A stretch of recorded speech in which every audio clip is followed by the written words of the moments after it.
தற்போது கிடைக்கப்பெற்றுள்ள அண்மை செய்தி. புதுச்சேரி துணைநிலை ஆளுநர் மாளிகைக்கு இமெயில் மூலமாக வெடிகுண்டு மிரட்டல் விடுக்கப்பட்டிருப்பதாக அண்மை தகவல் வெளியாகியிருக்கிறது. புதுச்சேரி துணைநிலை ஆளுநர் மாளிகையில் மோப்பநாய் உதவியுடன் வெடிகுண்டு நிபுணர்கள் தற்போது தீவிர சோதனையில் ஈடுபட்டிருப்பதாகவும் அண்மை தகவல் வெளியாகியிருக்கிறது. பார்த்து வருகிறோம். புதுச்சேரி துணைநிலை ஆளுநர் மாளிகையில் வெடிகுண்டு நிபுணர்கள் தற்போது சோதனையில் ஈடுபட்டிருக்கிறார்கள். காவல்துறையினரும் குவிக்கப்பட்டிருப்பதாக தகவல் வெளியாகியிருக்கிறது. இது தொடர்பான கூடுதல் தகவல்களை புதுச்சேரியிலிருந்து வழங்குகிறார் செய்தியாளர் சித்தார்த். சித்தார்த், இப்ப ஆளுநர் மாளிகைக்கு வெடிகுண்டு மிரட்டல் இமெயில் மூலமா விடுக்கப்பட்டிருப்பதாக தகவல் வெளியாகியிருக்கிறது. இது பற்றின கூடுதல் விவரங்கள் என்ன? புதுச்சேரி ரங்கப்பிள்ளை வீதியில், அதாவது சட்டப்பேரவை அருகே அமைந்துள்ளது துணைநிலை ஆளுநர் மாளிகை. இன்று பல்வேறு நிகழ்ச்சிகளில் கலந்து கொண்ட துணைநிலை ஆளுநர் கைலாஷ்நாதன் தற்போது ஆளுநர் மாளிகையில் ஓய்வெடுத்து வருகிறார்.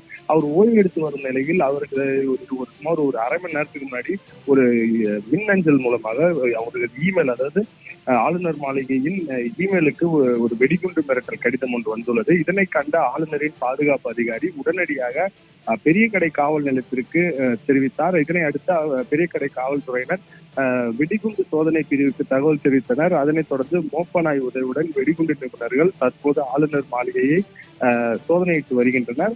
மேலும் ஆளுநர் மாளிகையை சுற்றியுள்ள சாலைகள், இணைப்பு சாலைகள் என்ற அனைத்துமே பேரிகார்டு வைத்து அடைக்கப்பட்டுள்ளது. இது அனைத்துமே போலீசார் தங்களுக்கு கட்டுப்பாட்டுக்குள் கொண்டு வந்துள்ளனர். மேலும் புதுச்சேரி துணைநிலை ஆளுநர் மாளிகை கடந்த 2020ஆம் ஆண்டு சிறையிலிருந்து கைதிகள் வெடிகொண்டிருப்பதாக மிரட்டி ஒரு மிரட்டல் விடுத்தனர். அதனைத் தொடர்ந்து தற்போது இந்த மிரட்டலானது விடப்பட்டுள்ளது. மேலும் கடந்த சில தினங்களுக்கு முன்பு புதுச்சேரி மாவட்ட ஆட்சியர் அலுவலகம், அதே போல் ஜிப்மர் மருத்துவமனை உள்ளிட்ட மக்கள் கூடும் இடங்களிலும் வெடிகுண்டு மிரட்டல் இமெயில் மூலமாக விடப்பட்டுள்ளது. இது தொடர்பாக இமெயில் எங்கிருந்து வந்தது என்பது குறித்து சைபர் கிரைம் போலீசார் தொடர் விசாரணை ஈடுபட்டு வருகின்றனர்.